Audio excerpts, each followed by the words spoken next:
So I wanted to start the addiction lecture with a thought question, which are two really. So why do you think some people who use drugs become addicted to them, yet the majority do not? In addition, based on the lecture and your opinions, do you think that an agonist like methadone or an antagonist like naltrexone would be a better pharmacotherapy if you were going to use a pharmacotherapeutic approach to treat addiction? So I am giving you a chapter from Goodman and Gilman, the leading pharmacology text that is what you would be using in medical school, pharmacy school, pharmacology school. But this chapter prepared by Charles O'Brien, I think or Chuck O'Brien, is one of the leading texts out there, and really, is I think a little superior to the book chapter on addiction. I'd also like to acknowledge that, these slides were actually 100% developed by Mike Nader, really throughout the, all of my slides. I've tried to sort of create a greatest hits of everything that I've seen over the years, sort of borrowing here and there from really a variety of sources and professors and PowerPoints. But, this one is 100% his, so I just wanted to acknowledge that. I think central to the idea of understanding addiction, and Chuck O'Brien, I think, does an excellent job in the chapter of summarizing this, but I would like you to be able to describe how agent, hosting, and environmental factors might contribute to addiction. I mean, addiction is not this sort of snapping of the fingers, one thing, you take a hit, you're addicted. It's a process that involves a variety of these things that I think of as sort of like fast forwarding the addiction process. They're all risk factors. I'd also like you to be able to describe the opponent process theory of motivation and how it might contribute to addiction. Be able to describe, compare, and contrast different forms of tolerance and how they might contribute to addiction, which will be a little bit of review, maybe with slightly different terminology. And I'd like you to be able to describe at least 3 addiction treatment strategies. Addiction, or drug dependence, is an ignored problem in society. In fact, it is one of the only disorders or diseases I can think of where doctors actively avoid the problem. 1/3 of physicians do not ask patients whether they use illicit drugs, and 15% of physicians do not offer intervention to drug-abusing patients. The majority would commonly lament drug seekers and see them as a nuisance or a problem rather than a patient that needs help. And that is a major problem. And, it's really not the way it should be. I'm going to argue in here that, locking people up, incarcerating them, and ignoring the problem is, not a very good solution. There are, biomedical and pharmacological interventions that are quite effective, that should be harnessed and used for the treatment of drug addiction. I also want to add that, emerging evidence, there's a nice JAMA piece in 2020 highlighting this. But addiction is a chronic relapsing disorder. So in addition to thinking of it as a process that really can develop over time, and there are various things like being in an abusive childhood home, or living in a impoverished slum, that could sort of fast forward the addiction process and increase risk. Once you develop dependence or addiction, it is a chronic relapsing disorder. I think that it is, incredibly unfair to have the expectation that you cure addiction, or that is the goal of the pharmacologist or the doctor. Rather, these things should be considered as a chronic relapsing disorder. Very similar to how you might think of asthma, for example. Or type 2 diabetes. I mean, really, type 2 diabetes has a lot of very nice parallels. And I'll also point out that doctors care a lot about type 2 diabetes, and there's a lot of social sympathy for it. Whereas, yeah, you can gorge yourself with food to the point that you have type 2 diabetes, and that is okay and something we should be concerned about. But, if you do a similar thing with drugs of abuse, you are a pariah. We don't want you, you go live in the park. Don't bother us. It's really an unfair, several unfair situations here. Yeah, and you cannot just be cured but from addiction like this. And it is typically something that you live with. There are programs, of course, like Alcoholics Anonymous that recognize this. Yeah, and a note on Alcoholics Anonymous, you might be interested to know that it was largely developed by psychologist or influenced by psychologist Carl Jung. The founder of AA, a guy by the name of Wilson, I forget his first name. I want to say Brian, but that I guess was the guy from the Beach Boys. But anyway, Wilson, the founder of AA, had a long-running correspondence with Carl Jung, and you can see Jung's fingerprints all over the program there. I'm not necessarily advocating for that. I mean, it's certainly an option that can work for a lot of people, but the whole psychological, spiritual aspect there, that's Jung, his influence. But the point there is that they consider alcoholism as this sort of like chronic, repeating, relapsing disorder. And addiction across the board is that way, much like type 2 diabetes, which we do have sympathy for and doctors care about treating. So when you see somebody that might have addiction tendencies, you want them out of your office. That is the opposite approach. We need to find them treatment just like we would want to treat a type 2 diabetic.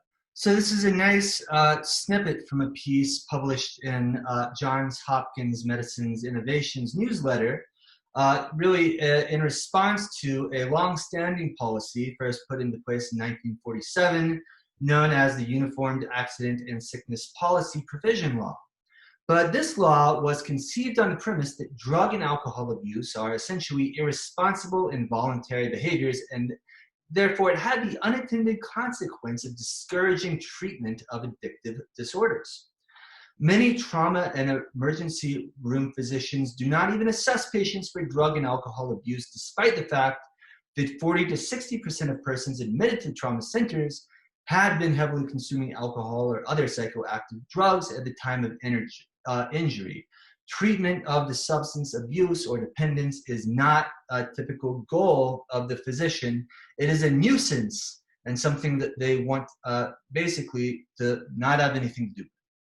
It is also noteworthy that drug dependence, drug abuse, and alcoholism all show high levels of comorbidity with various psychiatric disorders. There are many reasons why this could be. I'll go over some of those in a minute. But, I do think that this is a very noteworthy point and, should be considered really within the bigger scope of this entire class and really your entire psychological training. Three leading theories as to why there's high comorbidity between drug dependence and other drug abuse and other psychiatric disorders is one, disorder fostering disorder. In other words, the self-medication model. Here, the drugs could be used to cope with the negative affective states produced by the psychiatric condition. In addition, there could be overlapping neurobiological pathways known as the kindling model, which is based on the premise that repeated disruptions of brain function by drugs can sensitize or otherwise alter neurons and neural pathways that contribute to the affective disorder. Finally, there could be underlying genetic factors that influence both. So, families with substance abusers are more likely to have members with mood disorders and vice versa, which could support this notion. It frankly could be all three. Drug abuse, by definition, refers to the use of any drug in a manner that deviates from the approved medical or social patterns within a given culture. Signs of drug abuse include failure to fulfill responsibilities at school or work or with your family, recurrent use in hazardous situations like driving drunk or using machinery while intoxicated, and recurrent legal problems related to substance use. And finally, continued use despite social and interpersonal problems.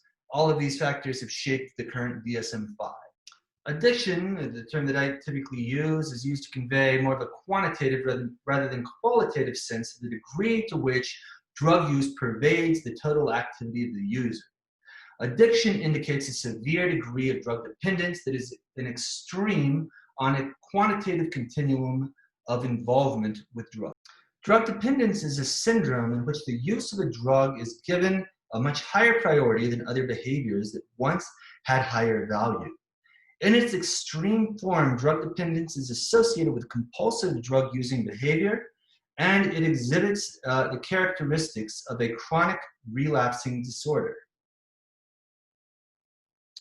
Think of addiction as a pathway.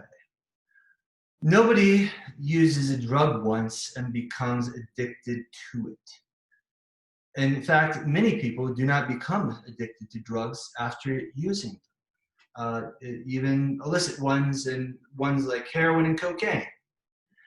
One reason is that there are a variety of variables that affect the onset and continuation of drug abuse. And I call these risk factors, and I like to think of them as sort of like fast forwarding the process. They can make it develop more rapidly and make it stick. These are and can be classified into three main classes, which are agent or the drug, the host, the user, and the environment. So I will start with agent or the drug itself. This would involve factors like the cost of the drug. Is it cheap? Is it readily available? How pure is it?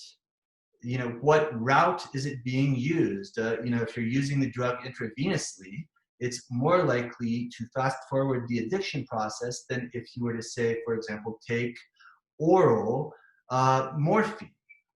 Similarly, if you were to be prescribed an ADHD medication and you take it orally, versus if you then doctor the pills and inhale it or inject these things, you might be able to fast forward the addiction process, doing such behavior.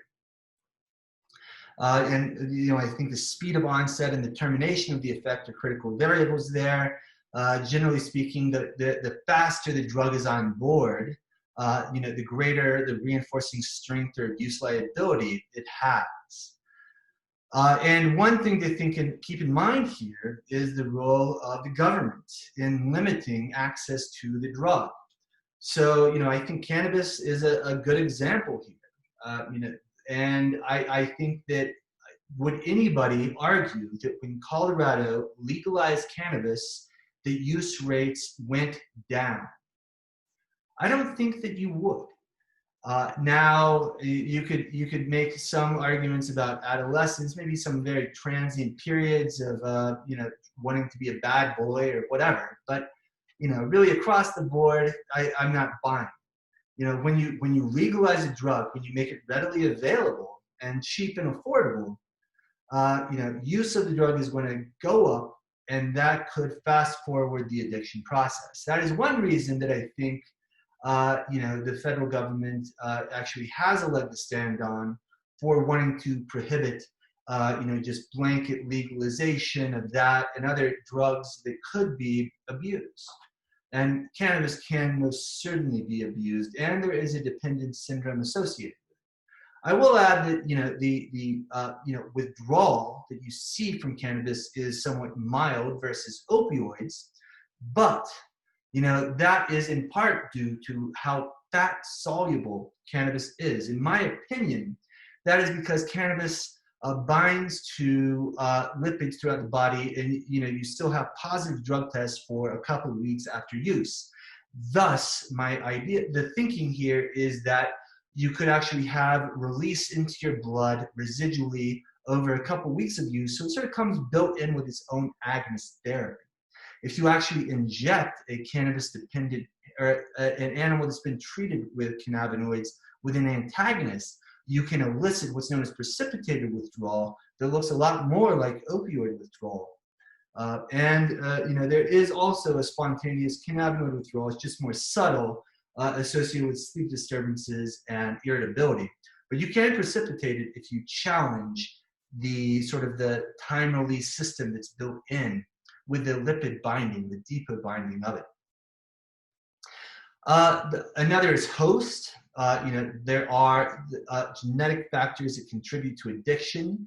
There's certainly not one gene, but I mean, if your parents were an alcoholic, you're more likely to be an alcoholic. There are also epigenetic modifications that occur. I highly recommend that you look up the work of Yasmin Hurd or Christopher Pierce. You'll find striking effects of genetic modification in offspring and changes in the offspring's behavior of drug-using parents. Christopher Pierce, his work also shows this occurs on the paternal side, which I think is interesting and noteworthy. You typically think of the mother, in the case of a planned birth of a child, taking all these precautions, starting to change their diet, maybe going on vitamins, most likely abstaining from drugs of abuse. Cannabis is a drug of abuse, and I don't know how many times I've taught this class in person, and had people bring up the idea of using cannabis during pregnancy. I would say that that is something I would be incredibly cautious about, and I would certainly read the work of Yasmin Hurd before doing so. But going back to the paternal side here, Christopher Pierce's work shows that if the father uses cocaine a bit before conception, you can see alterations in genetic material conveyed by the sperm and changes in the offspring, both at the genetic level and the behavioral level. So guys, you need to be responsible here too. This isn't just the mother that should be taking the vitamins and taking precautions. Same thing is true with diet, I will add. You might want to think about the diet that you're on if you're planning a pregnancy. But there are additional factors there. The genes can alter drug metabolism. Generally speaking, alcoholic, one risk factor for alcoholism that is very common is that, if you have an innate tolerance, if you're drinking a lot, the first time you abuse the drug, you're more likely to develop dependence to it. And there, of course, can be comorbid psychiatric symptoms that could foster the abuse of a variety of drugs to self-medicate or possibly through a kindling model. And in general, it does seem like people that are generally risk seekers are more prone for addiction. And finally, environmental factors cannot be overlooked. I've already brought up Anna Rose Childress and her work showing, what happens when you return to sort of like a bad neighborhood in Baltimore after using and then becoming clean and treatment. You go back to the same environment, you just through environmental alone can start feeling withdrawal symptoms, and that is going to trigger additional drug seeking and a relapse. So, this is, just a problem, a socioeconomic issue. And there's just not an easy fix to it. And unfortunately, those are the people that are in greatest need, and there's just not much of a, solution for them. There are also important community attitudes here. Peer influences and role models are key, especially in influential adolescents or easily influenced adolescents. There are also alternative reinforcers. By this, I mean, additional social enrichment or environmental enrichment. If you have hobbies, if you play sports, if you play a musical instrument, if you have other things in your life that bring value, you are less likely to have a problem with drugs when you experiment with them. If you have nothing, I mean, like you are from just an abusive family in an environmentally deprived situation, it's very common in this case that you wouldn't have stable families. In Baltimore, in bad environments, in the bad neighborhoods, it's very common that there aren't stable parents. One parent would be, the majority of children are actually homeless by definition. That doesn't mean they don't have a house. That means that they don't have a stable family or a stable house. So there's a roof over their head, but they're typically bouncing around from family to family member based on who's in prison and who is clean on drugs themselves. Oftentimes, this responsibility falls on a grandma. The grandmother in these communities, is one that social workers tend to target, sort of like being the, the only sort of solid unit that you can sort of like dote on and count on. But like that sort of environment can be damning, and I mean, like, it's a socioeconomic one, and there's just not an easy fix to it. The poor child here is really in just a lot of trouble. The chips are stacked against them in a very unfair manner. It's just an incredibly sad situation when you really step back and look at it from a social situation. Employment and educational opportunities are key here too. I grew up in the rural South. I grew up in rural South Carolina. Hope was hard to come by. I saw college and higher education as sort of like a beacon of light to me. A lot of people didn't share this attitude. I mean, like the mills were closing at the time. There were a couple of textile mills left. Now they're all closed. In the town that I grew up in, it's essentially a bit of a ghost town. It's incredibly sad to see. But basically there's nothing left to turn to. There's no hope. But I mean, employment and educational opportunities are ways out, of this situation. You see that you might be less susceptible to develop full-blown addiction when you experiment with the drug. And also conditioned stimuli. I think alcohol is a good one here. Bars are shrines, if you think about it. Go into any bar, I mean, you're seeing this elaborate mantle and, a hard wood that is just so nice. I mean, like, it's better than any table that you would buy for your house. I mean, like the thickness of the cut of the wood. I mean, the bar itself alone is typically like a piece of woodworking art. And then you have this just elaborate, shrine that is probably more elaborate than anything you would see at a church or a synagogue or a mosque. It is, just really crazy to think about it. And then, once you have started going down that route, just going to your shrine is, a tremendous thing. And this is not just there for that. Cannabis users, if you notice their behavior, there's a lot of ritual involved, bongs, maybe a whole row of things, of glassware lined up, sort of like a worshiping type scenario, like almost like a false idol if you were a religious person, for example. These are the various factors that can influence and fast forward the addiction process and really put you at risk. So it is not just one thing. This is why I don't like the idea of, well, I will say, and I mean, I have data myself showing that, cannabis or cannabinoid exposure can increase risk for the amount of heroin you might use when you start taking it. That's just one variable out of many that would contribute to the addiction process fast forward. I recognize that this is relatively old data. However, the point that I want to make here is risk of addiction, not overall trends in what drugs people are using at a particular point in time. Currently, opioids and cannabinoids are the most frequently abused illicit drugs in the United States, overcoming cocaine.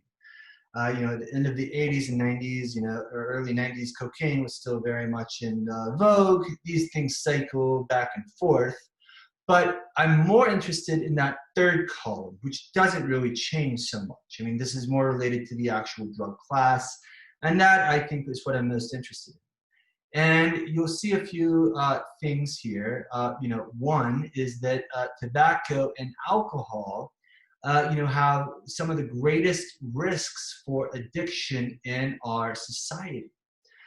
Yet these are illicit drugs. The illicit drugs are not really that much more dangerous in terms of risk for addiction. I mean, of course, heroin is more likely to kill you fastly. Alcohol might technically be more likely to kill you long term if you really take that into account and normalize it. But the point I'm trying to make here is that the illicit drugs have some of the greatest risk of addiction in our society. Nutt, a psychiatrist from the UK, has repeatedly argued that alcohol is the most dangerous and most concerning drug out there, period. In fact, I would argue that it's possible that certain religious cultures, like Islam, have, basically forbid alcohol in part because they recognize that historically. And I mean, like we tried to do it in the United States, and of course there was mass rebellion in the 1920s against the idea. But I think the evidence is quite clear that alcohol and tobacco are incredibly addictive drugs. You could also argue that them being made legal is an agent factor that increases the risk for dependence. If so, I would predict that rates of cannabis addiction and dependence increase over the next few years. We will have to see and wait for the data to really come in before we can longitudinally say that. But it frankly would be my prediction. And alcohol in particular, as Nutt, N-U-T-T, has argued repeatedly, not only produces harm to yourself, it produces more harm to others than basically anything else out on this list. In part because of drunk driving and domestic violence. You don't see many heroin addicts even driving while under the influence. It happens. I actually even remember hearing two taxi drivers when I lived in Baltimore talking about injecting heroin and driving people around once when I was walking down the street. So I'm not saying it doesn't happen, but it happens a lot more frequently with alcohol. I think pretty much every heavy alcohol user drives drunk at some point in time. And you're much more likely to do harm to others, not only behind the wheel, but also in an impaired state, where you might actually go and look for fights and these sorts of things, and also to involve risky sexual behavior, which is also an important point. Addiction is commonly tied to high rates of sexually transmitted diseases. The impaired decision making when you're under the influence of these drugs is highly related to risky sexual behavior and HIV infection rates. Ignoring addiction is also just a huge cost and burden on the economy. This isn't only in the United States. It's also very obvious in the UK, where alcoholism is a major problem. And, alcohol in particular, I think, is probably the biggest offender on the list here. But the idea here, based on what this model is based on, is that you're going to have lost wages from people that are hungover, drinking on the job, ignoring vocational responsibilities, and even ignoring family responsibilities, meaning that social workers have to get in at the cost of the taxpayer. It is just a huge burden to society. and one that could be reduced with minimal pharmacological and some psychosocial interventions. So with inflation, I mean, you can multiply all of these numbers by, let's say, 1.4 maybe. But, this is, again, the ratio that I'm trying to emphasize here. And the question is, if we compare outcomes based off of treatment, then what does that look like to the taxpayer? So, first, untreated addiction is estimated to cost about, $43,000 per year. The idea here is that would result in hospitalizations that are costing, patients money. I worked at a hospital in Baltimore where addiction is a major problem. And I remember I spent some time once on the infectious disease ward, and, just every patient, it was just, it was the same problem over and over again. It was in the infectious disease ward, it was heroin addiction, HIV, and then a whole bunch of other things that they don't know what's wrong, so they send them to the infectious disease. These people do not, it's very common that in that scenario, the patient doesn't have income, so the taxpayer is footing the bill for that.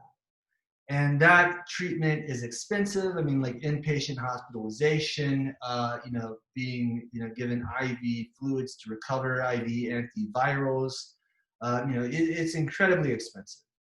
The next most expensive would be incarceration. Incarceration is incredibly expensive.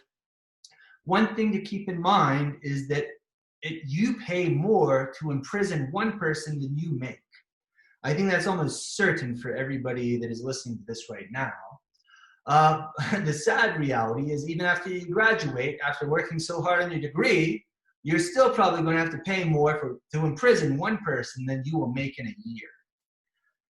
Now, there are certain people that, prison might be a relatively worthy thing for and a necessary part of society.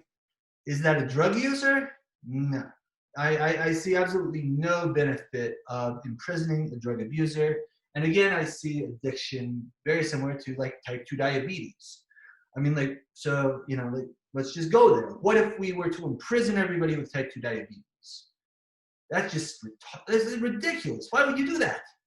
To me, it's the same thing. It's ridiculous. Why would you do that? That's the point. Probation, might not be as bad. You do sort of like outpatient criminal justice system, where you're having to meet a probation officer and take drug tests and these sorts of things. It's a very authoritarian approach. It's not my preferred approach, but it's better than locking the patient up. And I would also add that locking somebody up, living in social isolation, is really just going to make the problem worse. And do you think that drugs exist in prison? Come on, they definitely exist in prison. Really, you're going to fuel the addiction process by incarceration. Then you have residential treatment. $12,000 would be about as cheap as you could possibly imagine. Quite frankly, the sort of inpatient clinics where you would actually go and reside at the house, can cost more than incarceration. $12,000 is definitely the lowest ball, subsidized by the government. Private facilities, the wealthy go to, you could be up in six figures for a year of treatment, or really just months of treatment. These are incredibly effective. I'm not saying they aren't. I'm just saying from a dollars and cents taxpayer perspective, it's not going to fly. You're not going to get, you cannot send every poor, impoverished, drug-addicted individual to a residential treatment facility. It would bankrupt the government. So, this brings us to alternatives. Methadone maintenance pharmacological therapy is an excellent, affordable option. It is arguably more affordable than most psychosocial intervention. The idea here, and it's incredibly effective. The idea here is, you would have a agonist therapy that wouldn't be as, so the patient wouldn't be crashing, they'd still be functioning in society, they wouldn't be robbing their neighbors for drug money, and they could hold down a job and continue on the maintenance therapy. Now, the politicians and those that are opposed to this approach argue that you're trading one drug for another drug. That's true. And they might also argue that it's not really a treatment because they're never off the drug. Maybe they never come off. I don't care. I'm okay with that because if they're functioning in society, they're contributing to society. They're not a burden on society.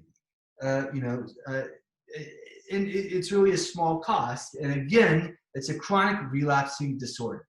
The idea of just curing addiction is a ridiculous request and demand.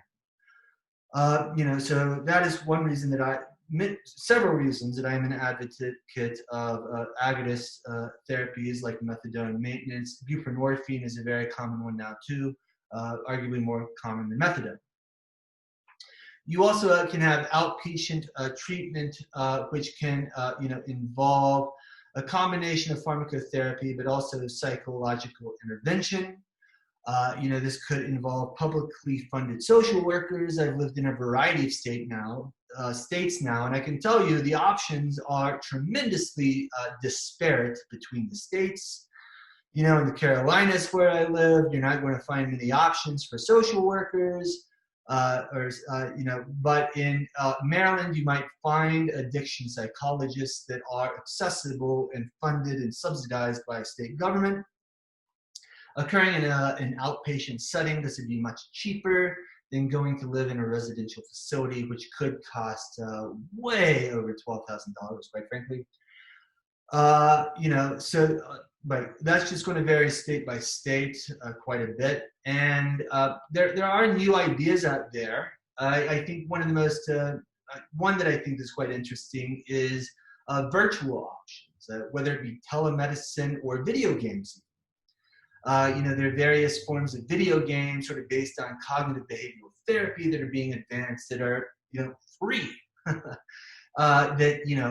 Now a therapist might say, of course, that isn't going to be the same as dealing with me, and I wouldn't disagree with that.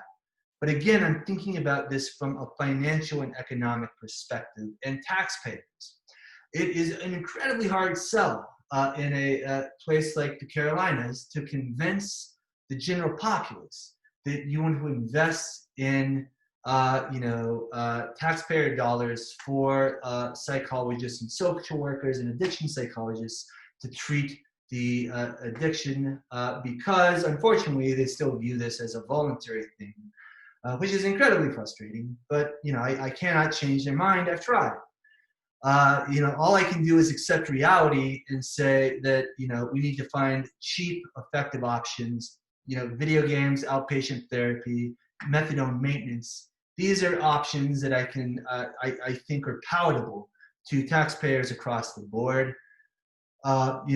Incarceration is incredibly dumb. And, just think about it from the perspective that you're paying more to lock somebody up for using a drug than you are actually making in a year. Think about that. There have also been a variety of studies that have looked at what happens when you put a drug abuser in jail.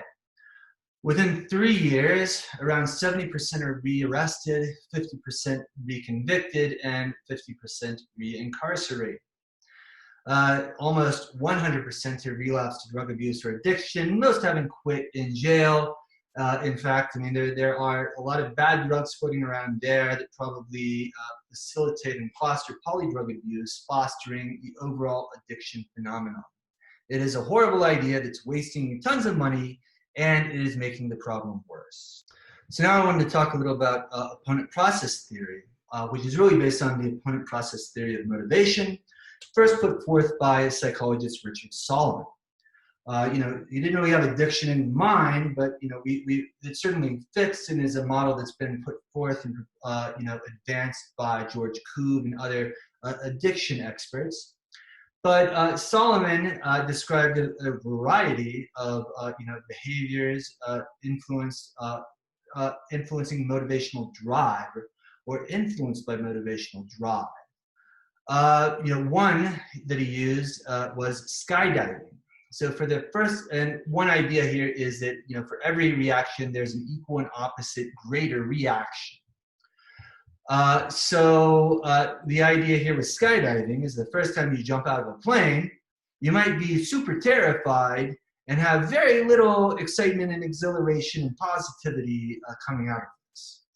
However, if you finish up like, I think it was the senior George H.W. Bush, who was of course now deceased, but I think he went skydiving every year for his birthday for decades. So I would assume that over the years, what happened was that that fear of jumping out of the plane dissipated, and the exhilaration and positivity or positive effects grew greater over time. So therefore, it was like the positive rush and that sensation sort of motivating the continued skydiving. The opposite can happen, particularly with drugs of abuse. So the idea here is that over time, the first time that you use the drug, it's very rewarding and positive, and you have very limited negative effects like withdrawal and crashes and these sorts of things follow the use of the drug. But over time, the drug positive effect that you get from injecting it or drinking the alcohol, really is barely even noticeable. And it's the negative effect, the withdrawal, the crash, the disrupted sleep that is driving persistent drug use over time. This is particularly true with, alcohol, I think, and heroin, but really across the board. If you talk to heavy drug users that have used drugs for years, I frequently like to just ask the question, like, why do you use your drug? Like, and it's almost always polydrug abuse at this point too. Like, but why do you use drugs? And nobody is going to say at that point because it feels good. Whereas, a young college student, starting to experiment with drugs, that might be the only reason that you're using the drug because it feels good. But, after a few years of doing this, that pleasurable feeling is completely dissipated. And what you get is the opponent process, the negativity. And I think one of the most common examples, like just, phrases that I get in response is to get my head straight, which I interpret to mean like, basically life sucks now when I'm not on the drug because there's only negativity and withdrawal and loathing when I'm not on the drug. And that's really what's driving me or motivating me to take the drug. And that's what Richard Solomon was really getting at the opponent process theory. And it works both ways, which I'll show you here just through the animation with the idea that there is the opposite and intenser reaction to the initial action. We've already talked about this, so this is a review, but let's talk about it in the context of dependence and addiction. Sensitization and tolerance can greatly influence addiction and drug-seeking behavior. Tolerance is somewhat of an obvious one. You use the drug repeatedly, it has less effect. You have to take the drug in greater amounts to get the same desired effect. That might fast forward and fuel the addiction process. Sensitization is a little different. It's the opposite. The intermittency or time between use seems to be very important in the manifestation of sensitization. Again, going back to the Layton study, where he used college students and intermittently gave them amphetamine and showed that over time, the euphoric and behavioral effects and neurochemical effects of the drug became heightened. So, that could drive initial drug abuse, and could even foster other psychiatric disorders, becoming unmasked. Either way could influence, the addiction process, just in opposite way. Again, this is also a review, but again, in the context of addiction, the concepts of tolerance and therapeutic index are important. Remember that you become tolerant to specific drug effects. So I don't become tolerant, but specific effects do. So if the therapeutic, and this could result in the therapeutic window becoming more narrow, resulting in death. So for example, here early on, maybe the yellow line represents the, the euphoric effects of heroin, and the green line represents the respiratory suppressing effects of heroin. And I can develop tolerance to the euphoric effects at a different rate than the respiratory suppressing effects. So what does that look like if it happens? It looks like this, where the therapeutic index is now much more of a narrow range. So you're more likely to die when sort of chasing the dragon, because the euphoric effects, the rewarding effects, the positive effects of heroin, you've developed tolerance to those, but not so much to the respiratory suppressing effects. Therefore, chasing the dragon can be quite fatal. I don't really think that, I need to tell you that. I don't know how many stories there are out there of this happening, but this is one of the reasons why. I've also already alluded to innate tolerance, but it is a form of tolerance that's genetically determined. You can have sensitivity or lack of sensitivity to a drug, that is observed the first time the drug is administered. Epigenetic mechanisms likely influence this as well, but it's very clear. There have been many studies showing that sons of alcoholics have a reduced sensitivity to alcohol compared to other young men the same age. And those are the individuals who are most likely to become alcoholics themselves. Your book uses different terms, but we've already discussed all of these concepts. I would like you to be able to recognize either term. Really, if you know one, you should know the other. But metabolic tolerance would be more similar to pharmacokinetic tolerance. Here, this would result from changes in the distribution of or metabolism of the drug. For example, you have an increase in the cytochrome P450 family of enzymes, so you break down the alcohol more quickly. Therefore, you need more of it to become intoxicated, much like innate tolerance. Pharmacodynamic tolerance, on the other hand, results from adaptive changes within the system, really at the receptor level.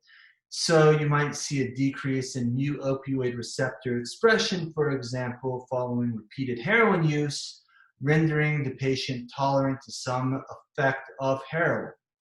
Learned tolerance, we've already talked about as well. This would be the idea of, the heroin user that typically ties off and shoots up in their shrine in their home or their bathroom, then goes and basically cops right after scoring with their drug dealer, either in the park or in their car outside the dealer's house, and then the police officer finds them dead the next day. The idea here is that this is a learned phenomenon that involves mechanisms of learning and memory. It was first demonstrated in the animal literature by a scientist by the name of Shepard Siegel. In his first study, in one of his first studies, he basically just treated, a lot of animals with opioids in one room, and then brought half of them into another room, gave them all the same dose that they sort of like escalated or titrated up to, and found that those in the new room dropped dead. Whereas those in the first room, the original room, the shrine room, if you will, stayed alive. Now, there are probably some differences between drug classes here. This was nicely noted by a series of studies done by Aldo Badiani. Also, Terry Robinson has some work on this subject, and trained Badiani. But Badiani demonstrated that there are differences between cocaine and heroin. So particularly as it relates to motivation for drug. So if you have animals self-administer heroin and cocaine in their home cage, animals, and then transfer them to a different cage, interestingly, animals won't work as hard for heroin, suggesting that they're more motivated to take the heroin in their home environment. But the cocaine, they actually show greater motivation for the drug in a novel environment, which could also reflect use patterns of these two classes of drugs. You think of cocaine as a party drug, people using it out and about in clubs, at parties. Heroin, not so much. You think of your shrine at home, on your couch, on the toilet, these sorts of things. Now, I just wanted to give a quick battery of some of the treatment strategies or treatment programs in the United States to treat addiction. Agonist maintenance treatment would be the use of a long-acting medication to prevent withdrawal and block craving. Here, you basically want to create a steady state level of the drug in the plasma that isn't enough to create high, but also not enough to create sort of withdrawal, craving, theft, these sorts of things. This would be buprenorphine, methadone maintenance for heroin are good examples. Antagonist treatment, here the individual typically would have to be detoxified first. There are rapid forms of detoxification for opioids, but this would block the reinforcing effects of the drug. Going back to my initial question, I mean, like, what do you think would be better, giving a patient naltrexone or naloxone to block the effects of the drug, or giving them buprenorphine or methadone to sort of give them a little bit of the drug? There is not a right or wrong answer here. I have no, preconceived. I mean, I guess I do have my own opinions, but you're entitled to your own opinion. Like I wouldn't, count my opinions against yours. Both are completely valid, ideas, and there's not really a right answer there. Really, part of it could be tailoring it to the patient, but or the conditions that they are under. There are also outpatient drug-free treatment situations. This would be basically low intensity and provides a lot of drug education through social workers, these sorts of things. You have long-term residential treatment, provides care 24 hours a day, typically in a non-hospital setting though. Things that might always be there for you. Options might involve the Phoenix House, AA and NA. Now you might say they only meet once a week. That's not really true.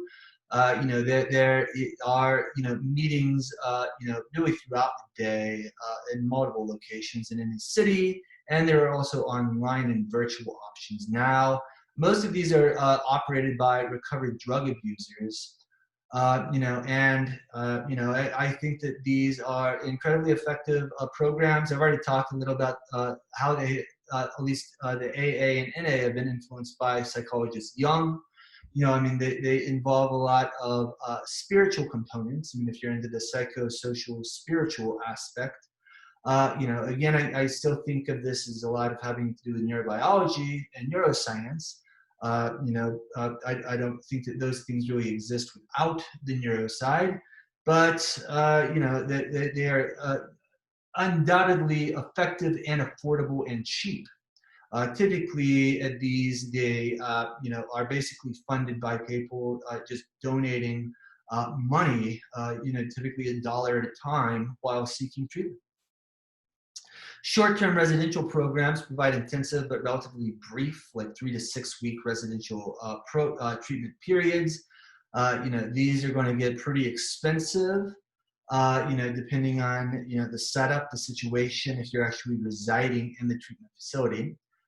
There's also medical detoxification, where individuals are systemically withdrawn from addictive drugs in an inpatient or outpatient setting, with the idea that detoxification is a precursor of treatment. At this point, you would have to start introducing additional positive reinforcers or additional competing reinforcers, whether it be exercise, artistic enrichment, a variety of things, like going on long hiking trips, these sorts of things. Agonist therapy is very much related to the concept of cross-dependence, or the ability of one drug to suppress the manifestations of physical dependence produced by another, and to maintain the physically dependent state, so the person isn't crashing and withdrawing. Here the downsides that I've already alluded to are that, the patient remains on a drug. The common criticism is you're trading one drug for another. You're not really treating the problem. I would argue you are treating the problem. The patient just maintains on another drug that allows them to function in society, Again, from an economic dollars and cents perspective, I think this has a lot of benefit. If you're just a complete drug hater, you're not going to like this idea. Antagonist approach would be involving treatment agents that block the reinforcing effects of the drug of abuse completely. Here the idea is it will completely get them off of drugs. So if you're a drug hater, you're going to like this idea. One issue is that compliance could be poorer. You could have higher compliance, in a drug maintenance program. Arguably, I don't think you're going to find many opiate users that are going to voluntarily want naloxone and naltrexone. Now, certainly they do exist. I mean, late-stage drug addiction is a very sad thing. It's not funny at all. It's not pretty. And I mean, there are certain drug-dependent individuals that will do anything, including even have neurosurgery. Some people, fly to Chile, or not Chile, but I mean, they'll fly to other countries to undergo, surgery even to try to treat addiction. So I mean, there are certainly people that will willingly take naloxone and naltrexone, but I don't think that's the majority of patients. Another is aversive agents. So I mean, this is the Clockwork Orange phenomenon, where you actually make an individual sick when taking the substance. One of the best known examples of this is Antabuse or disulfiram.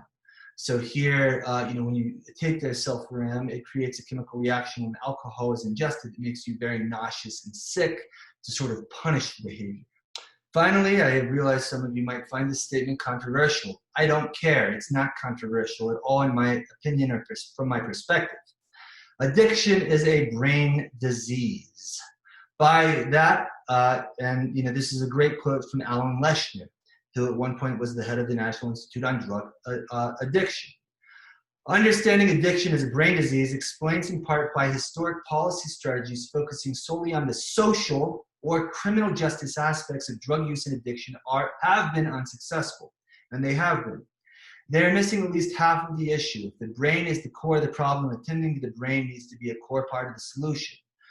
Support of this, like agonist therapies, methadone therapy, this is actually quite effective, at helping addicted individuals deal. And again, this idea that, addiction can be just turned off and switched off is just a ridiculous, concept. That's like saying, we're going to make this type 2 diabetic, not diabetic anymore within a week by one intervention. It just doesn't work that way, but there are great, pharmacological and biological, mechanisms and methods that can be used to treat addiction that, work incredibly well. Further support of the notion that addiction is a brain disease, drugs change the way the brain works, and changing the brain changes behavior, including drug-seeking behavior. In addition, brain changes can lead to, increased risk for addiction and abuse. And the drug-induced brain changes can linger for many years. The brain never really goes back to normal. I mean, this is like diabetes. I mean, once it develops, you're going to have to live with it. I mean, this is just part of things like AA that, people accept. I don't understand, how you could demand anything different. Treatment is needed to help abusers cope with their brain changes, and there are very effective, neurobiological-based treatments and neuropharmacological treatments that work. But we're not completely there yet. We need additional research to better understand exactly what these changes are. But we have a pretty good idea of quite a few already that I'll just briefly go over. All drugs of abuse increase the neurotransmitter dopamine in the brain. This is thought to be involved in either the rewarding or reinforcing or motivating effects of the drug. There's some debate there between those three, but regardless, all drugs of abuse increase dopamine levels. There's some debate about, cannabinoids and dopamine. The cannabinoid one is complete bullshit. I don't understand, where people are coming from there. I mean, I've studied, I probably looked at how 20 different classes of drugs increase dopamine levels in the brain at this point. And dopamine cannabinoids very robustly, potently, effectively increase dopamine levels in the brain in a dose-dependent manner. Nutt, I think is right about a lot of things, but he's wrong on this one. Cannabinoids do increase dopamine levels in the brain. Alcohol is a little more murky, and I think that's fair. I've looked at that one myself.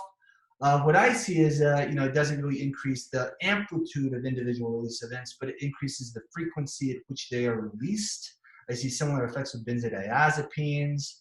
Depending on the temporal restrictions of how you're measuring dopamine, you may or may not see the effects of alcohol, but you can if you look with fine enough temporal resolution.